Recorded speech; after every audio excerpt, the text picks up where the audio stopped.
Hello à tous, je suis Andrea Pierre, aka Andy, coach de vie, entrepreneur et fondatrice de la marque de développement personnel Feel Positive. Aujourd'hui, je ne vous emmène pas en séance de coaching, mais je vous guide vers le chemin de l'épanouissement personnel pour une vie meilleure et une meilleure humeur avec The Feel Positive Podcast. Ce podcast vous accompagne au début, milieu ou fin de journée pour vous apporter des bulles de positivité et une dose d'énergie dans ce monde bien mouvementé. Il n'est jamais trop tard pour se sentir positive et développer un nouvel état d'esprit pour changer votre vie. Alors, restez connectés, il est maintenant l'heure de discuter et de positiver.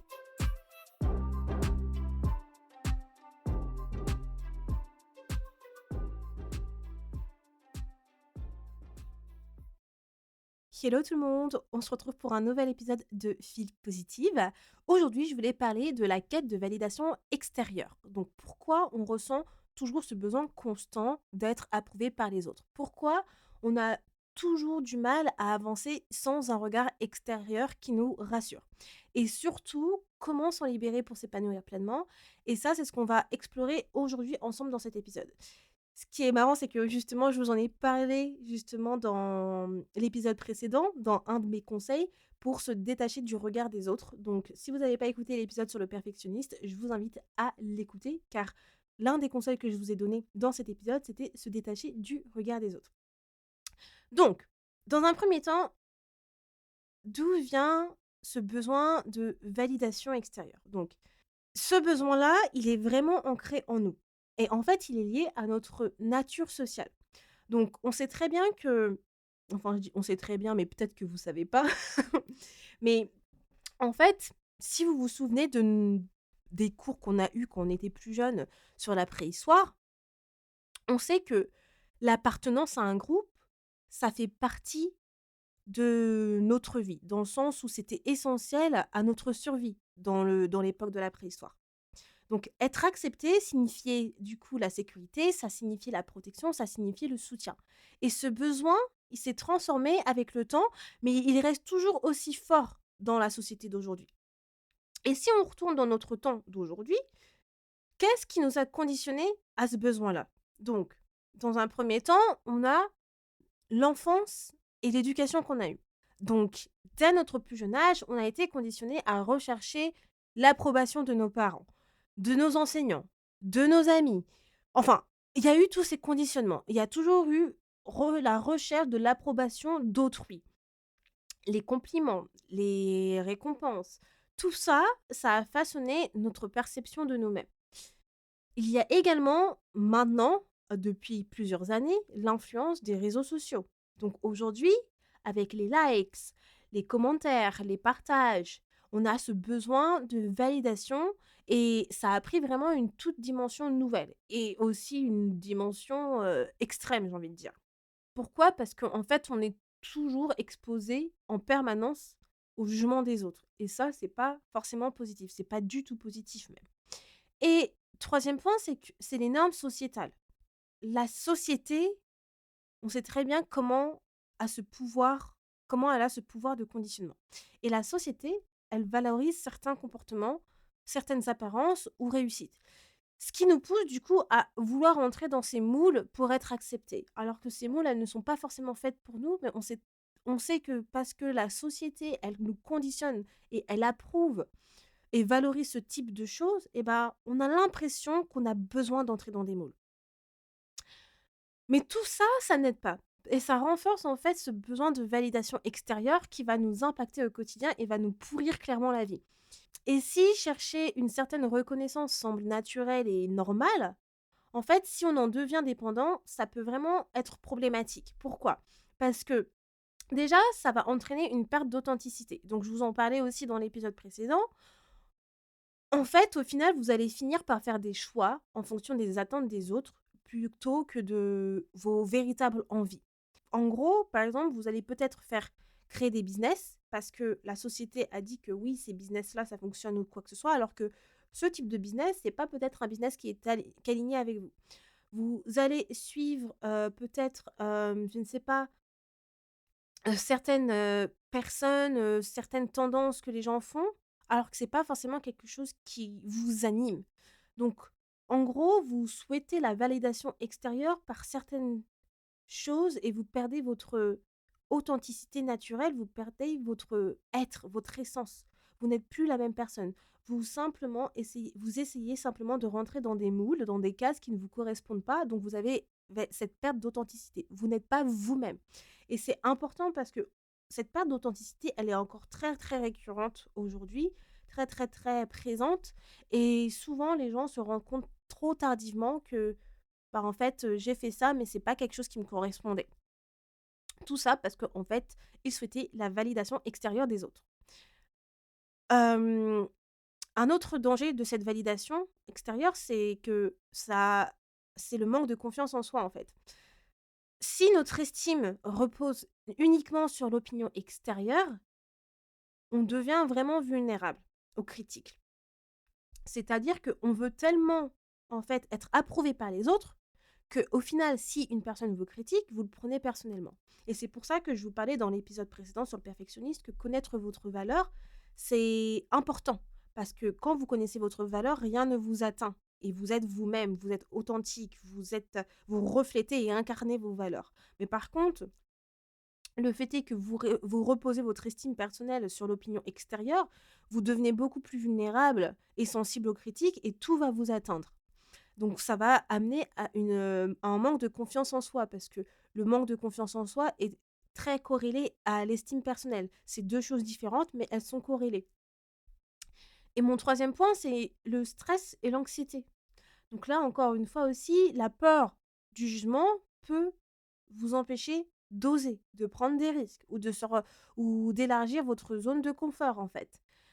Donc, comme vous pouvez le voir, lorsque vous recherchez une, validation extérieure, ça va vraiment avoir un impact sur votre vie, sur votre bien-être et également sur votre cheminement, pardon, personnel.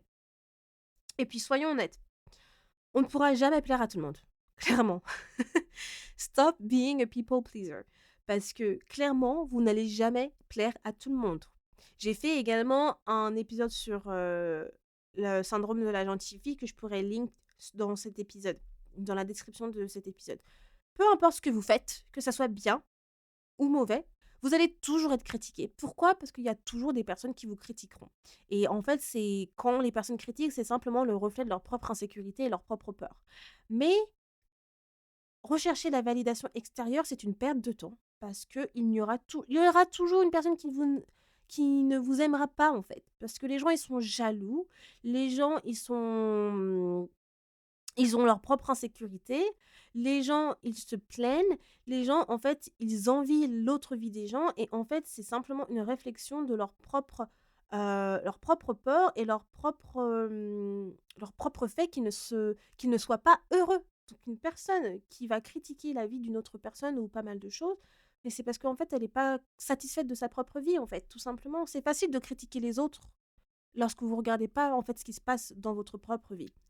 Parce qu'en fait, ça permet à cette personne de se sentir mieux, tout simplement. Parce que si tu critiques la vie d'une personne, au final, ça fait comme si que ta propre vie est meilleure, alors que pas du tout. Donc c'est pour ça, c'est très très simple de critiquer. Les gens, ils ont trop la critique facile, ils ont trop la bouche sucrée, hein. Ceux qui me connaissent, ils savent que j'aime, j'utilise beaucoup cette expression, avoir la bouche sucrée, ça veut dire que les gens, ils aiment trop parler, ils aiment trop critiquer, alors qu'ils regardent même pas ce qui se passe dans leur propre closet. Hem, anyway, du coup, hem, comment vous pouvez vous libérer de la validation extérieure? Je pense qu'on a tous eu à un moment donné, ce côté où on souhaite la validation des autres. C'est vraiment humain, c'est naturel, mais comme je disais, même si c'est naturel, ça peut devenir problématique et c'est pour ça qu'il faut s'en détacher. Et souvent, on s'en détache sans s'en apercevoir réellement. C'est parce que quand vous travaillez sur certains d'autres aspects de votre développement personnel, ce détachement, il peut se faire tout seul. Et je pense que c'est ce qui est arrivé avec moi, c'est que je pense que ma validation extérieure, elle était plus à l'adolescence qu'aujourd'hui. Hem et en fait, vu que j'ai toujours eu un amour-propre assez, élevé, je pense que j'ai jamais eu ce besoin de validation extérieure. Je pense qu'il était assez low par rapport à d'autres personnes. Anyway, je vais quand même vous donner certains conseils, que je pense qui peuvent vous aider toujours ce besoin d'avoir la validation externe, la validation des autres et comment vous pouvez vous détacher du regard des autres. Donc, mon premier point, c'est d'apprendre en fait à s'auto-valider, à s'auto-aimer. C'est-à-dire que prenez le temps de vous féliciter. Prenez le temps de célébrer vos réussites, vos victoires. Je me répète encore une fois, mais la répétition, on va y arriver. La répétition, c'est ce qui fonctionne. Il faut répéter les choses pour que les gens comprennent. Se célébrer ses petites victoires et ses grandes victoires. D'une, ça aide pour votre estime personnelle, ça aide pour la confiance en soi, mais c'est un moyen de vous auto-valider, clairement, et ça vous permet de ne pas attendre cette validation extérieure parce que vous êtes votre best cheerleader, ok? Clairement, je suis ma best cheerleader. Je le répète encore et peut-être que certaines personnes pourront penser, mais c'est pas du tout être humble ou quoi que ce soit, mais c'est parce que, en fait, je sais qui je suis en tant que personne. Et c'est ça, en fait. Quand vous savez qui vous êtes en tant que personne, vous savez quand vous faites des choses bien, félicitez-vous, genre. Moi, j'attends pas les autres pour me féliciter. Et j'ai pas besoin de ce besoin de reconnaissance. Et en plus, je dis ça, je suis projecteur en human design. Alors, je vais faire un épisode avec une personne spécialisée dans le human design, mais les projecteurs, c'est les personnes qui ont ce besoin de reconnaissance. Donc, c'est très, très dur pour un projecteur de ne pas chercher cette reconnaissance. Mais il faut pas qu'on la cherche. Bref, sinon, si je commence à parler du human design, je vais me perdre. Mais pour vous dire que, clairement, je n'attends plus cette reconnaissance parce que je sais que je suis ma best cheerleader. Et en fait, c'est avec les actions que je fais que les gens vont me reconnaître tout seuls. Mais si j'attends cette reconnaissance, d'être toujours validée pour tout ce que je fais, bah clairement, on ne sait pas quand est-ce que ça va arriver, mais c'est surtout que c'est aussi décourageant de se dire d'attendre, oui, que quelqu'un vous félicite, que quelqu'un valide ce que vous faites. Non, validez-vous vous-même en fait. Vous n'avez besoin de personne pour vous valider à part vous-même, clairement. Et dès que vous acceptez, vous auto-validez vos réussites et ce que vous faites, ça vous donne déjà ce pouvoir. Vous reprenez le pouvoir. Et ça, c'est important. Vous avez le pouvoir de vous auto-valider. Vous êtes assez forte pour vous auto-valider. Bon, je dis au féminin parce que 95% de mon audience est féminine, mais si vous êtes un homme, vous êtes assez fort pour vous valider. N'attendez pas les autres.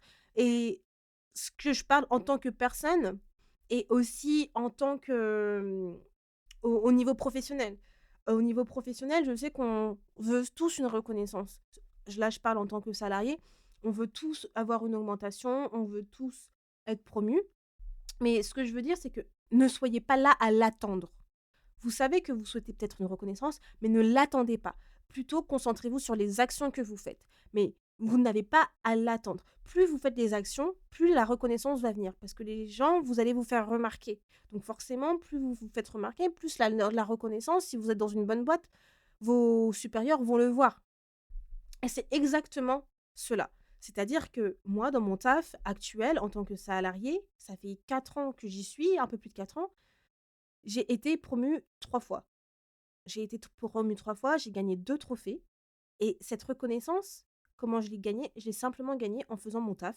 Je l'ai simplement gagnée en mettant des actions, en montrant que j'étais la meilleure dans ce que je faisais. Je l'ai pas demandé cette reconnaissance. Je l'ai absolument pas demandé. On m'a promue naturellement.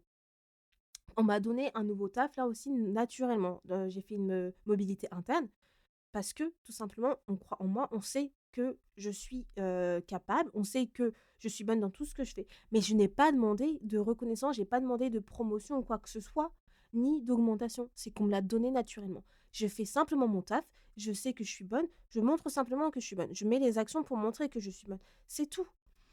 Après, je trouve que ça reste toujours bien quand dans le monde professionnel de demander une promotion si on ne vous la donne pas alors que ça fait plus de 4 ans que vous êtes dans votre boîte. Je pense que c'est que si ça fait plus de 4 ans que vous êtes dans la boîte et qu'on ne vous donne pas de promotion, c'est que je pense qu'il faut peut-être changer de boulot. Mais voilà, en général, je pense qu'une bonne boîte, elle vous promue ou vous augmente, très rapidement dès qu'elle voit que vous êtes un bon élément. Anyway, je m'égare encore une fois. Bref, pour retourner à ce que je disais, voilà, apprenez à vous auto-valider et à vous féliciter pour vos réussites, que ça soit des grandes réussites ou des petites réussites. Là, par exemple, je vous ai parlé de moi, ayant, voilà, été promue à un rôle en interne auquel, on m'avait, proposé de postuler et du coup, j'ai célébré cette victoire. Bon, je dis pas que c'est une petite victoire parce que c'est une grosse victoire pour le coup.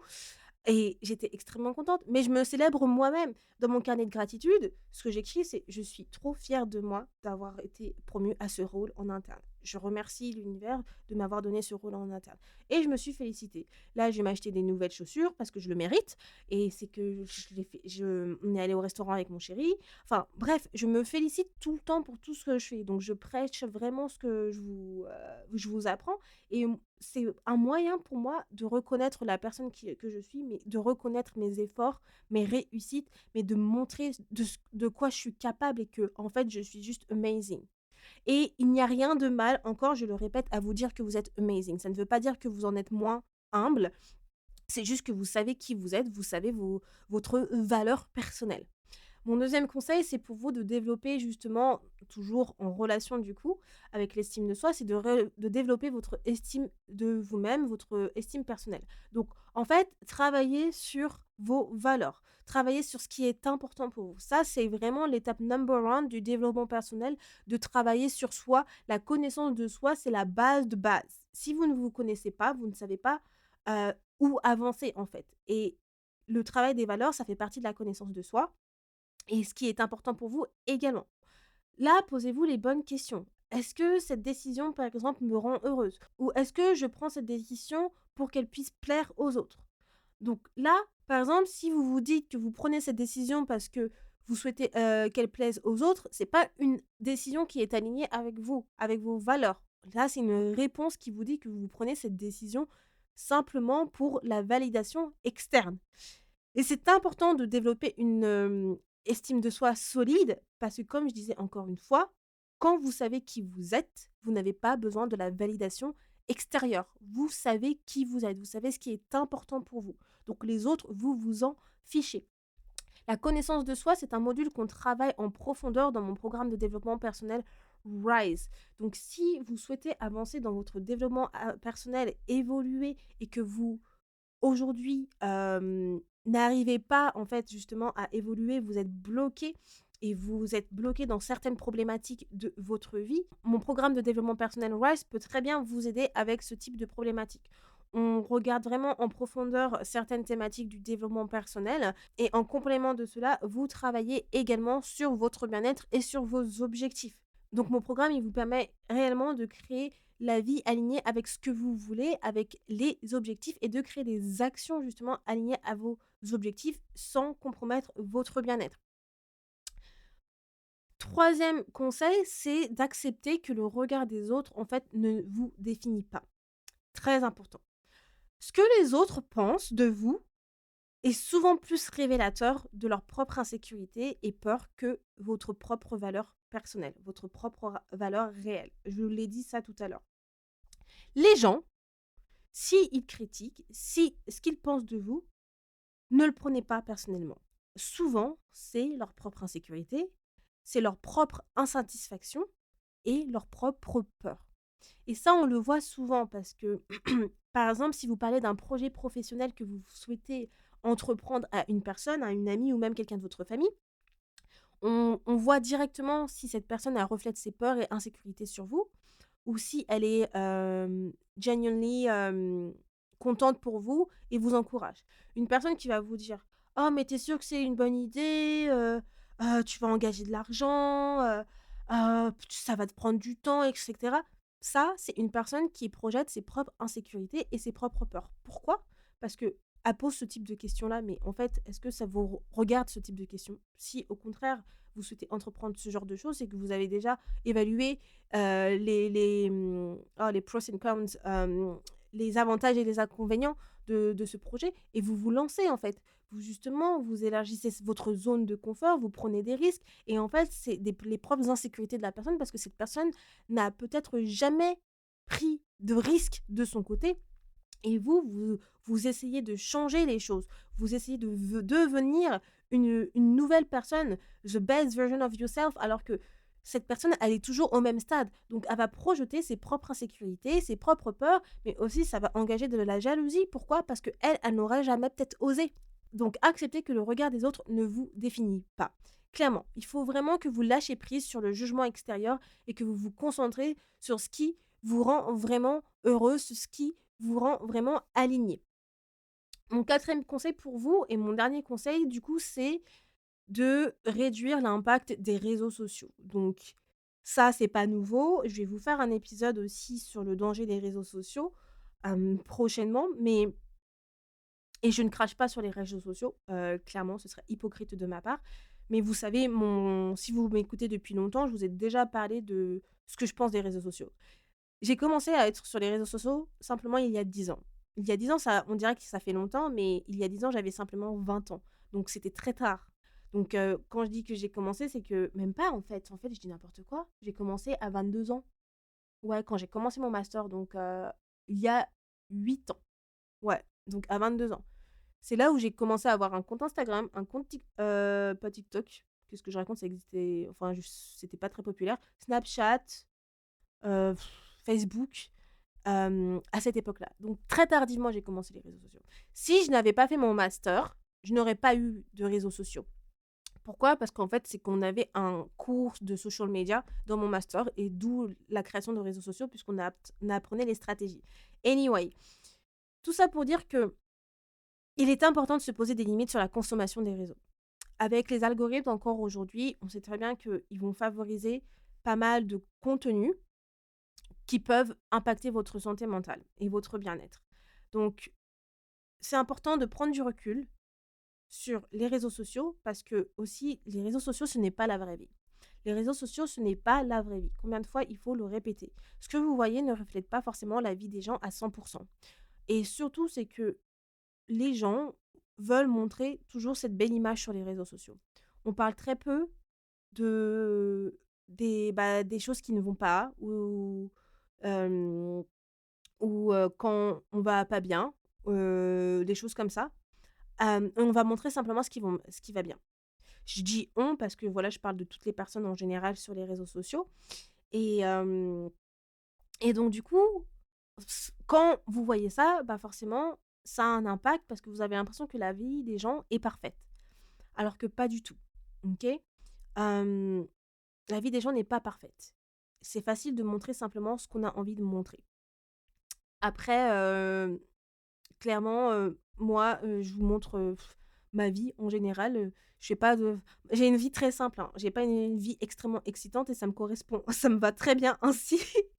Clairement, à chaque fois quand les gens ils me posent la question: «Comment ça va?» tout ça, oui, dans ma vie ça va.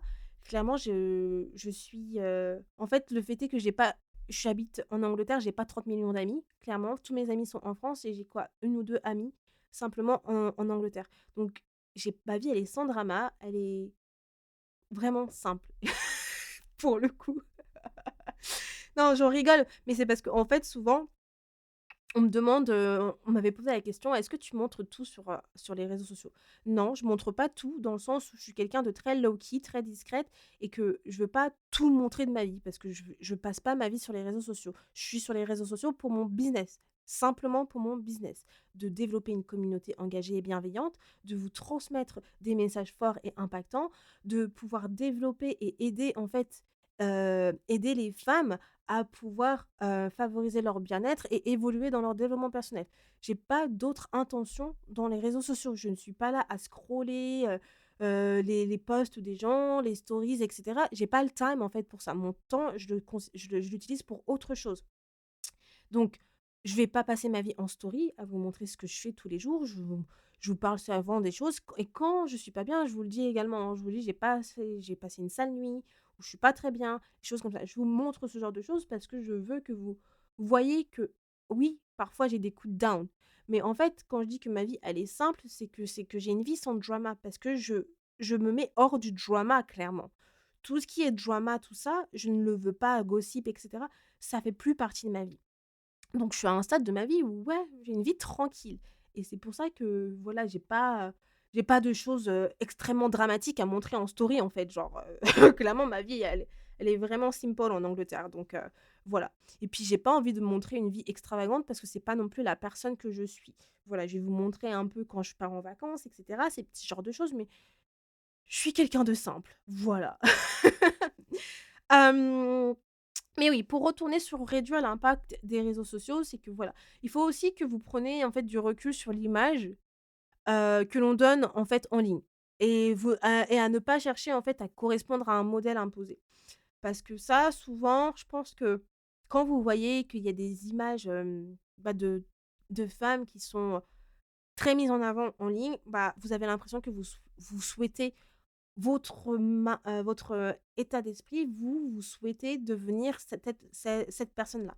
Mais, faites attention à ça et c'est pour ça que je disais que bah, les réseaux sociaux, ça devient de pire en pire et parce qu'avec les algorithmes, il suffit que vous likez une chose, que du coup l'algorithme va commencer à vous montrer pas mal de posts, de publications, d'articles sur la chose que vous avez likée, alors qu'en fait vous avez simplement liké juste parce que, oh, ça résonnait avec vous à ce moment-là, mais ça veut pas dire que vous êtes heu, intéressés par le sujet et ça, c'est ça le aussi les dangers des réseaux sociaux. Je vais vous faire un épisode là-dessus de toute façon. Je vais pas m'attarder parce que je parle trop!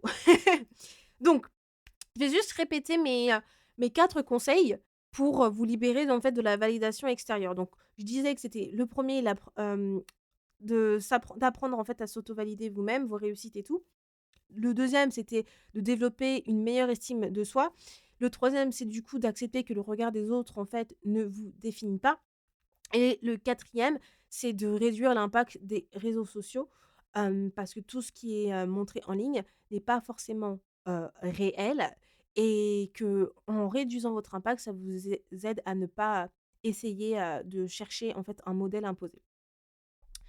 Donc, j'en ai terminé pour cet épisode d'aujourd'hui. J'espère que cela vous a plu, mais juste pour terminer sur cette note, hem, je pense qu'il faut aussi comprendre que chercher l'approbation des autres, ça reste quand même quelque chose d'humain, OK? Ne vous blâmez pas, si vous êtes une personne qui cherche constamment l'approbation des autres. Il faut toujours se rappeler qu'on est humain, OK? L'humain est faussé.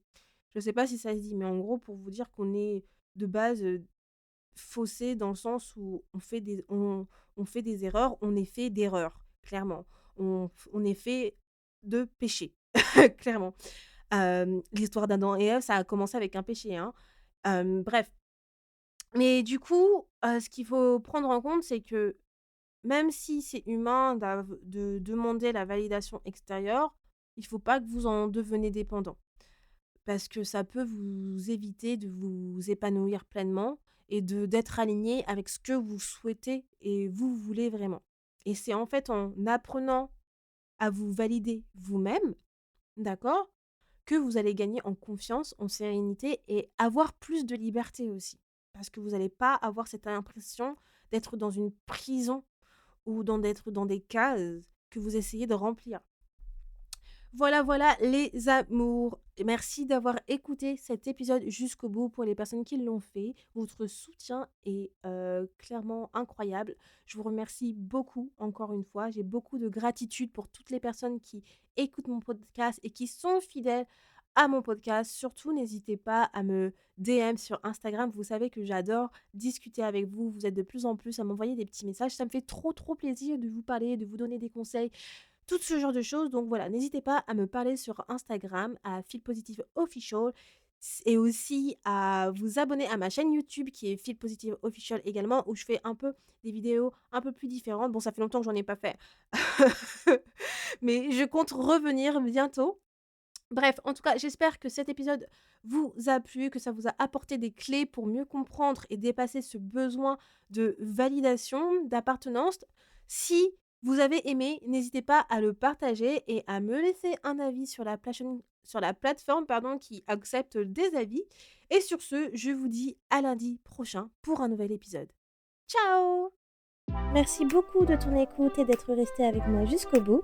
Si à la fin de cet épisode tu sens ton humeur changer et tu te sens un peu plus boosté, n'hésite pas à me laisser un avis ou une note sur ta plateforme d'écoute préférée, ça me fera toujours plaisir et j'apprécierai de les lire dans le prochain épisode. À bientôt, positivement, Andy.